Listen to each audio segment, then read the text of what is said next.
মাদক সম্পৃক্ততায় নাম জড়িয়েছে ছোট পর্দার কয়েকজন জনপ্রিয় অভিনেত্রীর।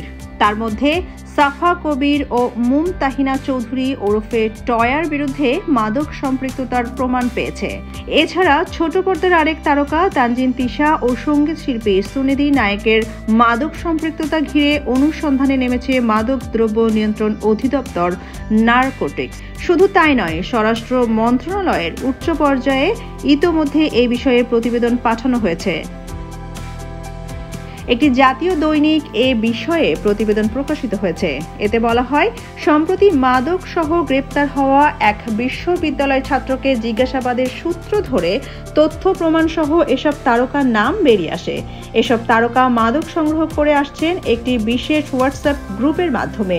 ওই হোয়াটসঅ্যাপ গ্রুপের অ্যাডমিন একটি বেসরকারি বিশ্ববিদ্যালয়ের শিক্ষার্থী অরিন্দম রায় দীপ।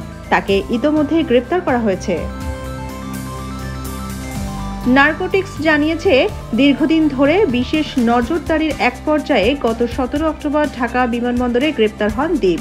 এ সময় তার কাছ থেকে বিপুল পরিমাণ সীসা, MDMA, LSD ও কুশ সহ বেশ কিছু মাদক জব্দ করা হয়। পরে নারকোটিক্সের একটি বিশেষায়িত টিম দীপকে 2 দিনের রিমান্ডে রেখে জিজ্ঞাসাবাদ করে। মামলা তদন্ত কর্মকর্তা নারকোটিক্সের সহকারী পরিচালক রাহুল সেন জানান, দীপকে গ্রেপ্তারের পর তার কাছ থেকে আমরা কয়েকজন প্রথম সারির অভিনেত্রী ও মডেলের মাদক সম্পৃক্ততার প্রমাণ মেলে। এ বিষয়ে এখনও তদন্ত চলছে। সংশ্লিষ্টদের বিরুদ্ধে আইনগত ব্যবস্থা নেওয়া হবে। সংশ্লিষ্টরা জানান, মাদক কারবারি দীপের মোবাইল ফোনের কল লিস্ট ও হোয়াটসঅ্যাপ চ্যাটিং পরীক্ষা করা হয়।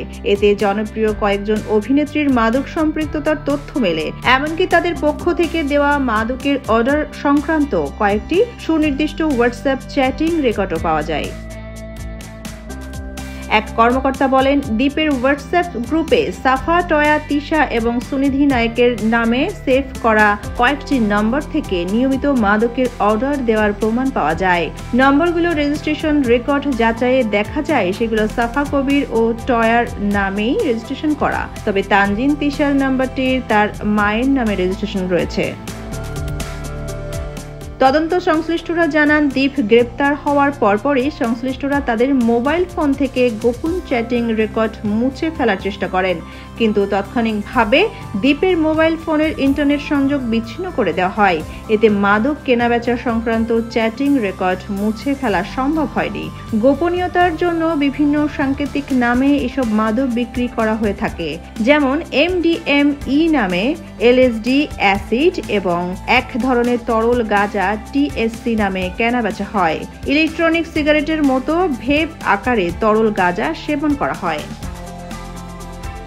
মাদক দ্রব্য নিয়ন্ত্রণ অধিদপ্তরের প্রধান রাসায়নিক পরীক্ষক দুলাল কৃষ্ণ সাহা বলেন, MDMA পরীক্ষাগারে তৈরি এক ধরনের কৃত্রিম ওষুধ। এটি অনেক দেশে স্ট্যাসি বা সুখানুভূতির মাদক হিসেবে পরিচিত। এটি ইয়াবার উপকরণ মেথাএমফিটামিনের মতোই অতি উত্তেজক মাদক। এটি মানবদেহে এমন একটি শক্তিশালী প্রভাব তৈরি করে যাতে সময় এবং উপলব্ধি জ্ঞানের বিচ্যুতি ঘটে। তবে অনেক সময় এটি শান্তি, আনন্দ, অনুভূতি এবং এক ধরনের আত্মবিশ্বাসের বর্ধিত অনুভূতি তৈরি করে। সোনিয়া খান, খবর সংযোগ।